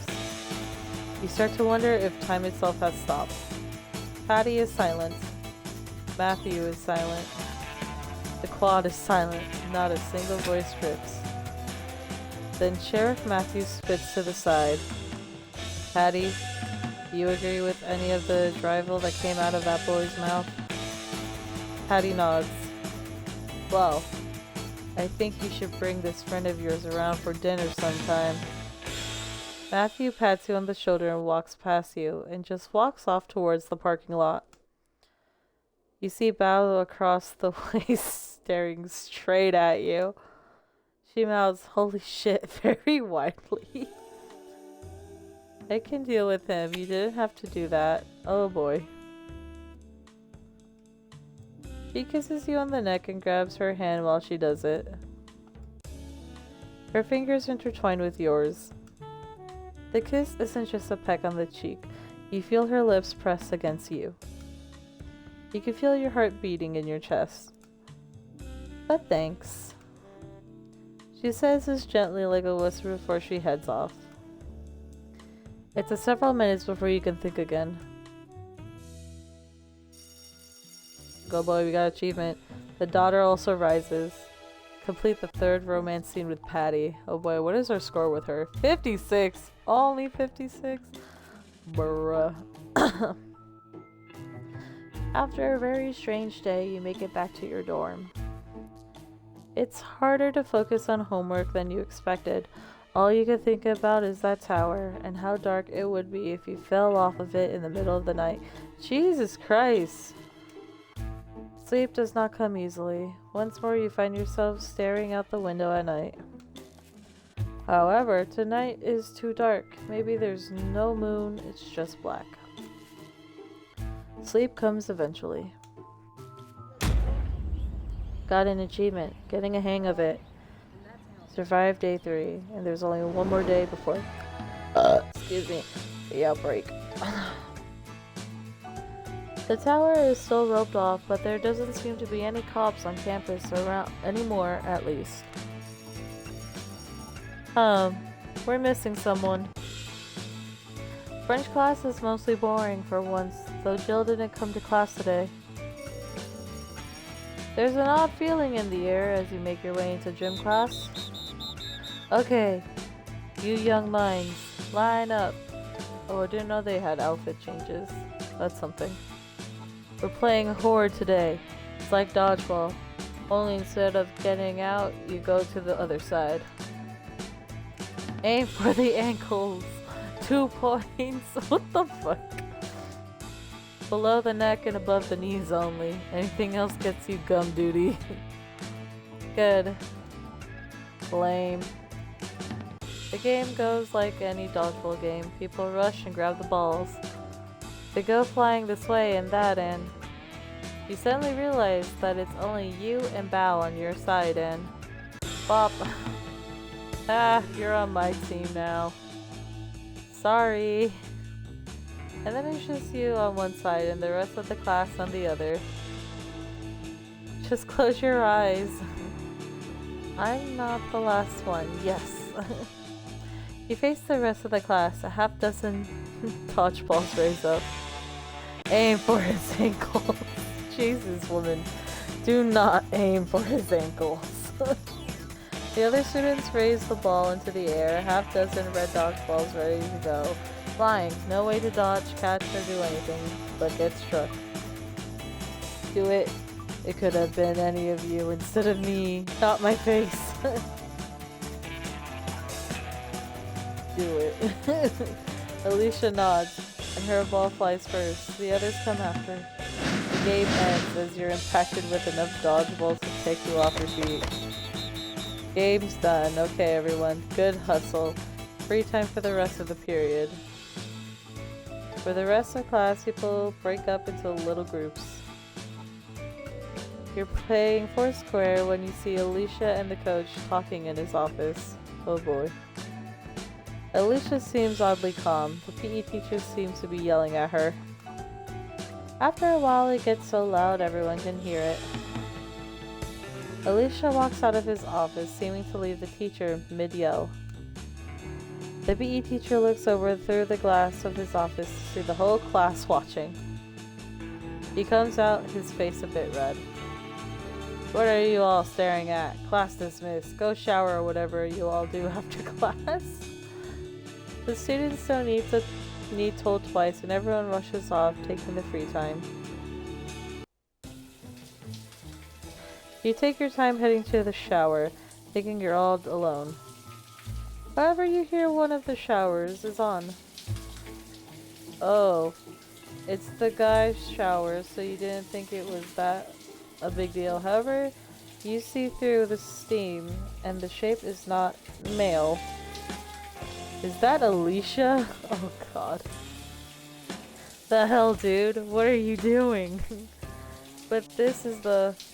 Get out. I'm naked.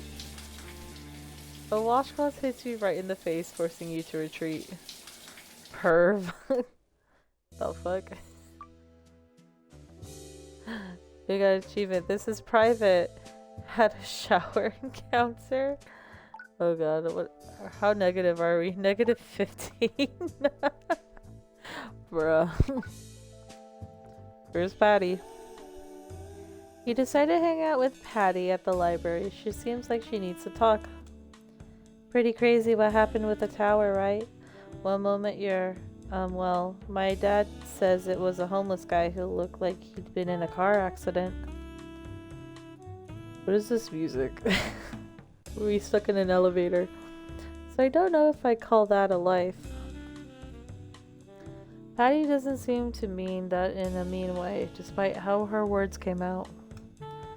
She looks sad, very sad. Any life is a life. Everyone dies, but we're young. I can see why he might have done it.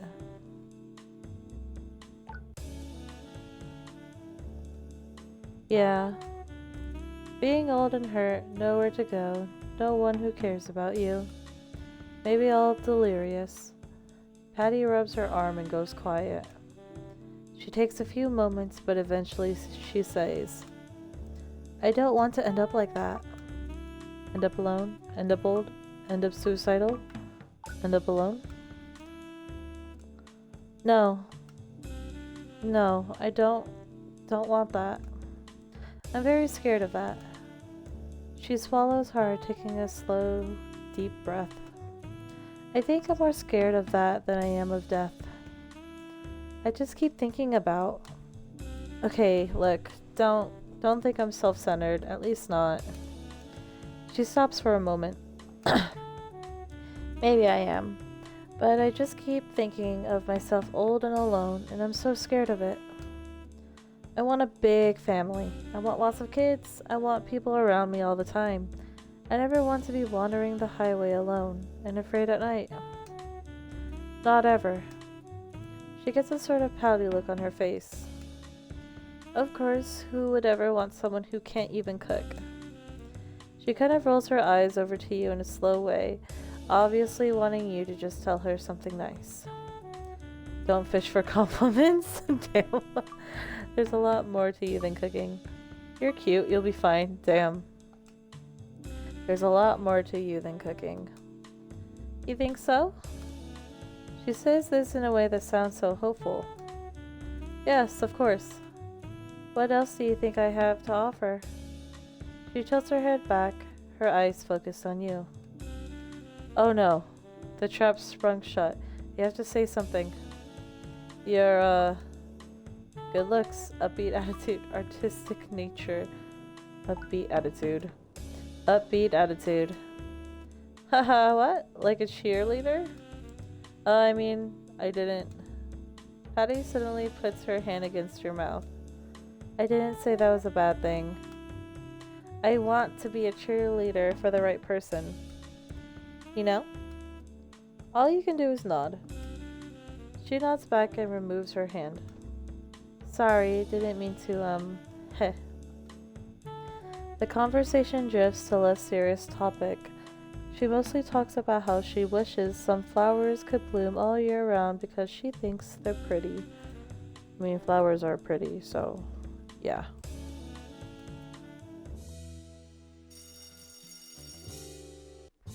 Oh boy. What is our score with her? 69.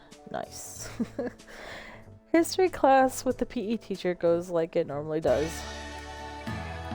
Okay, who wants to start reading on page 411? Oh. Phoebe's hand shoots into the air. Alicia makes a sarcastic comment. Val makes fun of her for making fun of Phoebe, and Patty acts exasperated. It's amazing how quickly you've gotten to know these people as well as you have. Something about Jill's seat being empty makes you feel uneasy, though.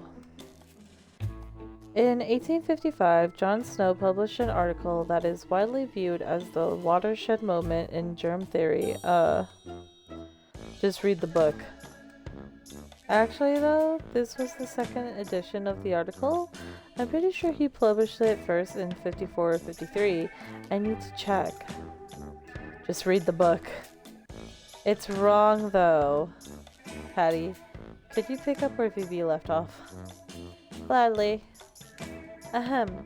He proposed boiling and filtering the water before drinking it. His proposals were convincing enough. The info is wrong, though. No one cares. I mean, all those people are dead anyway. Dates and facts mattered.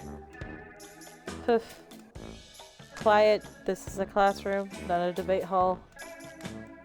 Patty, if you would. His proposals were convincing enough that the local city The rest of class is about the progression of germ through the 1800s. For some reason, you spend the whole class with your hair standing on end. Got an achievement. It's becoming a new worm. Attend your 4th history class. What happened to the history teacher, though? Like, is he gone? Like, where is he? How are we on the timeline? Oh, wow. There's, like, a lot of options. You zoom out. I want to zoom out. Okay. Oh, every day has a different, like... Oh my gosh. Oh. Damn, dude. Could we like go back to choose which one we want?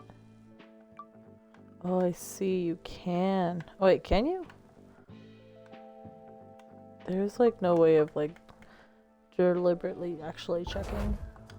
Okay, whatever. Let's go talk to Patty again. You agreed to let Patty cook for you again, despite almost choking to death last time. Whoa there. Why is she wearing a different outfit? Whew, the oven is hot today. You haven't noticed though, Patty does seem to be sweating. She has no sweater under the apron today. She's just wearing a simple tank top under it. Something about the whole look. I hope you like my cookies this time. She gives you a big smile, kind of bending over as she says it. It makes you feel funny. Bruh. She seems to be in a weirdly good mood while baking the cookies. However, you watch her add salt to the mix and... Wait, what is she using to measure with? Is that like half a cup? So like 3 of these. Warn her about oversalting, just enjoy the view. Knocking the salt over so she can't use it. I'm gonna save right here real quick.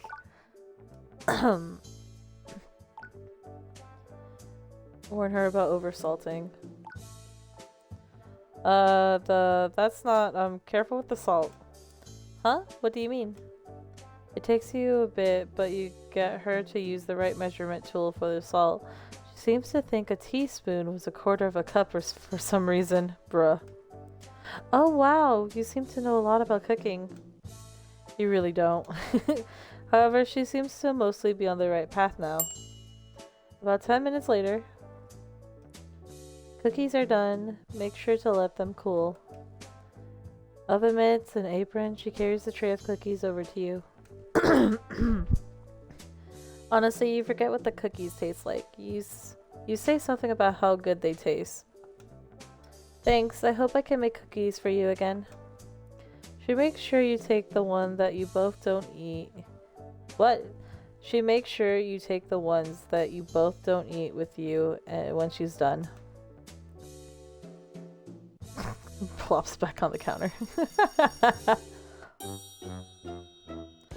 Wait. What if I went back? Oh, I can't go back. What is this timeline right now? Oh, we can't go back? Bruh. Why can't I go back though? We're at 73 though with her. You showed up to science class once more, and there's the same note outside the class. Class cancelled. This isn't okay. I mean, I have to be here. He should have to be here. This is illegal, right? My father was pissed when I told him about this last night, and he said that the school is required by state to make sure we're supervised at all times. I do not feel supervised. I don't either. They really should at least give us a substitute. No class is always a win. Don't whine. They should at least give us a substitute. At the very least. It's not safe to leave us unsupervised. I don't like it. Okay, calm down everyone. Your substitute science teacher is here. You're late. I'm a sub. Me being here at all is really something you should be thankful for, trust me. The PE teacher unlocks the science room, letting everyone in. Once class gets underway. So, we are... What the heck is the pipette? Oh. Just always saying that. The PE teacher and all other students look over at Vivi with a bit of annoyed expression. She lowers her hand out of the air slowly. You know what? I think we'll just watch a movie. The whole class cheers, while Vivi looks annoyed. Finally, a good call from the coach. It's okay, Vivi. I think the school should fire Professor Evans. They really should. He's been fired before. I found proof. Doesn't surprise me. The PE teacher rolls the TV over and puts on an educational film. The video tries to teach you about hemogoblins, but mostly it just makes you sleepy. Got an achievement. Call me Beaker. In your 4th science class. Oh boy. And here's Patty. Hello. You decide to hang out with Patty in the library. She has a magazine out. She's looking at photos of beautiful women in very expensive outfits. Though they don't seem to be just general models. She's so pretty. What do you think of her dress? Before you can answer, it makes her look so elegant. This is my favorite edition of this magazine. They do this focus on famous women who decide to become homemakers. Look at this. It's a spread of her whole home. Look how she matches her dress with a dinner setup. Isn't that so amazing? She draws your attention to the very fake looking house. It is pretty, but it seems pretty clear it's all staged, like everything in the magazine. This is Holly Geoffrey. She's one of my dream girls. She gave up being the CEO of $1 million app company to raise 2 twin girls. Look how adorable they are Look how adorable they are there in her lap. She turns the page and shows you another picture. Dream girls? That's brave of her.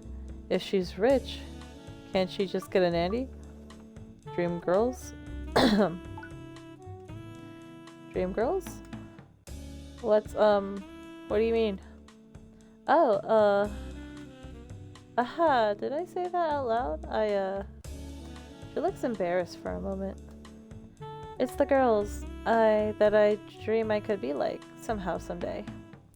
You know, my dream girls, that sounds weird, I'm sure, but I have a half dozen women that I'd love to grow up to just be, somehow.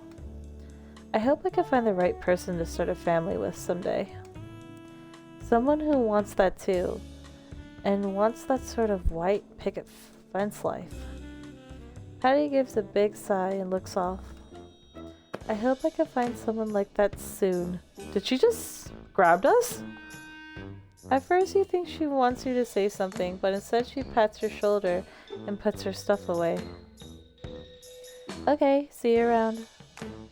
She gives you a weird smile, as kind of hops off, leaving you a bit confused. Yeah, I'm definitely confused. Normally she'd spend the next 10 minutes talking about what kind of fences she like or something. Is she okay?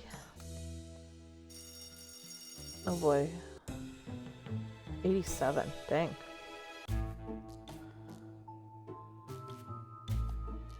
What is happening here? The outbreak has begun. I got achievement. Time is running out. Survived day 4. Oh boy. Scared the fuck out of me. The morning comes. It comes slowly, despite it seeming to be very early. You were up late, yet for some reason you're already up. The morning is cold, bitter, and bright. Something about the light through the window feels white, like a snowstorm. That's when there's a knock at the door. A tingle crawls down your spine. You don't know why, but you're tense, terrified, and terribly aware you're alone. The knock comes again. Louder, louder. door literally breaks off its hinges before you can get there. What the fuck? They swarm in, dozens of them. Some you recognize, your fellow students. They're looking sick, wrong, twisted. And despite your screams, they're holding you down, and their teeth sinks into your flesh. The last thought that drifts through your mind is simple, bitter, and somehow fitting. Dying alone sucks. The fuck? That was intense. Let's make some changes and see what happens.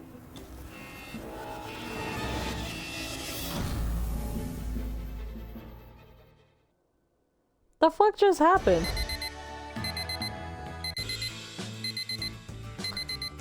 That achievement, complete loop 1. Bruh. The alarm clock in your room does its best to keep you from missing your first day of school. Again? What the frick? I thought we were doing fine.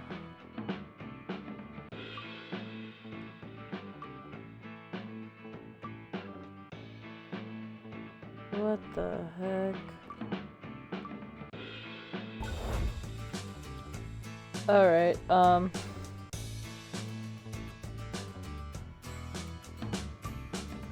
mean, it already... Okay, we'll do a new save. I wanna know... We're gonna load this scene with, how do I save? Damn!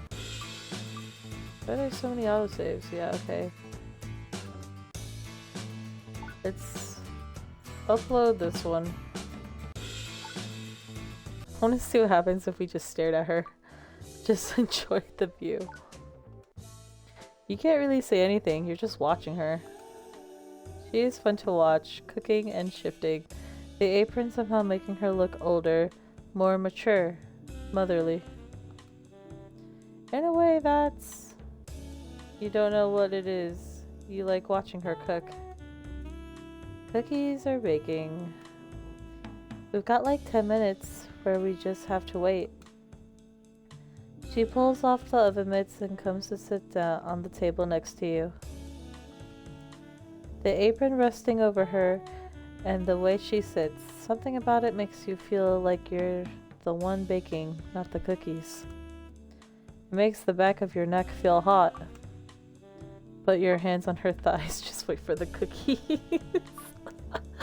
Oh my gosh. Alright, hold on. I'm gonna save here as well. We'll save that one. Yes, we'll overwrite it. Okay.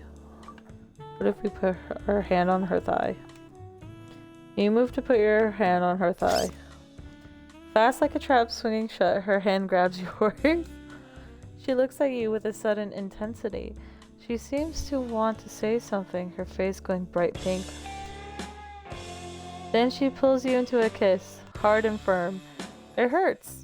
She's not great at kissing. You feel your teeth clink and it's all wrong. Then she's pushing you down, seemingly on instinct, pushing you down as she sits on the... Go with it, pull back. Oh, we'll just go with it.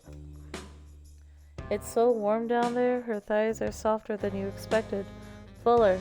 You just want to bury your head between them. The cookies in the oven start to swell. You can feel the heat radiating off the oven. The smell of them is hard to miss. Soft, warm, heavy cookie dough spreading out and filling every space it can. Getting warmer, fluffier, fuller until... Ding! Her feet hit your chest, pushing you back even further as she looks down at you, sweatily biting her lower lip, embarrassed. With no words, she just flashes you a big smile. You return it with your own overly goofy grin. The cookies end up very, very burnt. Next time I won't burn them, I promise. She kisses you on the neck and then whispers something. Or maybe I'll only bring the fun kind of cookies next time. She tries to leave very suave and cool after that, but she has to clean up the oven, so the last thing you see is her rear wiggling in the air as she tries to clean burnt cookie batter. Oh, we got achievement. Cooking for 2. Complete the 4th romance scene with Patty. Okay. So what's our score with her? 88. Huh. Okay, so class is cancelled again. Right, she's gonna say the same things. Oh shit. Do not feel supervised. Okay, yeah. I think she could have this as substitute. Okay, he's here. Is there anything different? Oh. Wait, what is our thing with Patty? 93 now. Whoa. Okay. Can we seal the deal? Okay.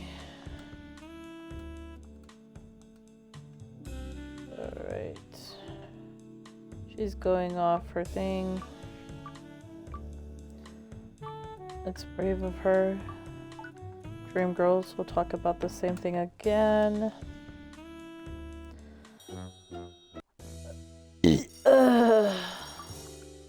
Wait, what happened?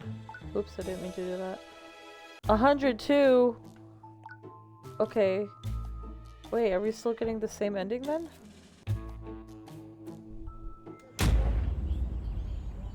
The outbreak has begun. Oh, it's 102 out of 120? Oh. What? Okay. And then this happens anyways. For,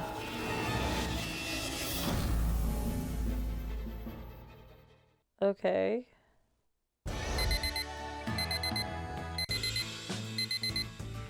Man, that sucks.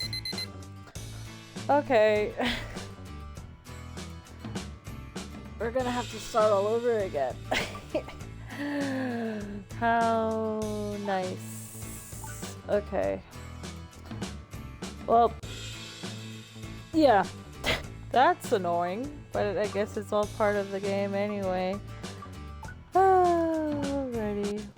Well, that is gonna be it for today's stream. Thank you so much for joining me on this game. I'm just confused on like what we need to fully do, but we'll get there eventually. Slowly but surely. So yep, that'll be all for today. Thank you so much for watching, and until next time, take care, have a good one, goodbye. Making plans for Saturday night. Let's have a ride. I'll let you try.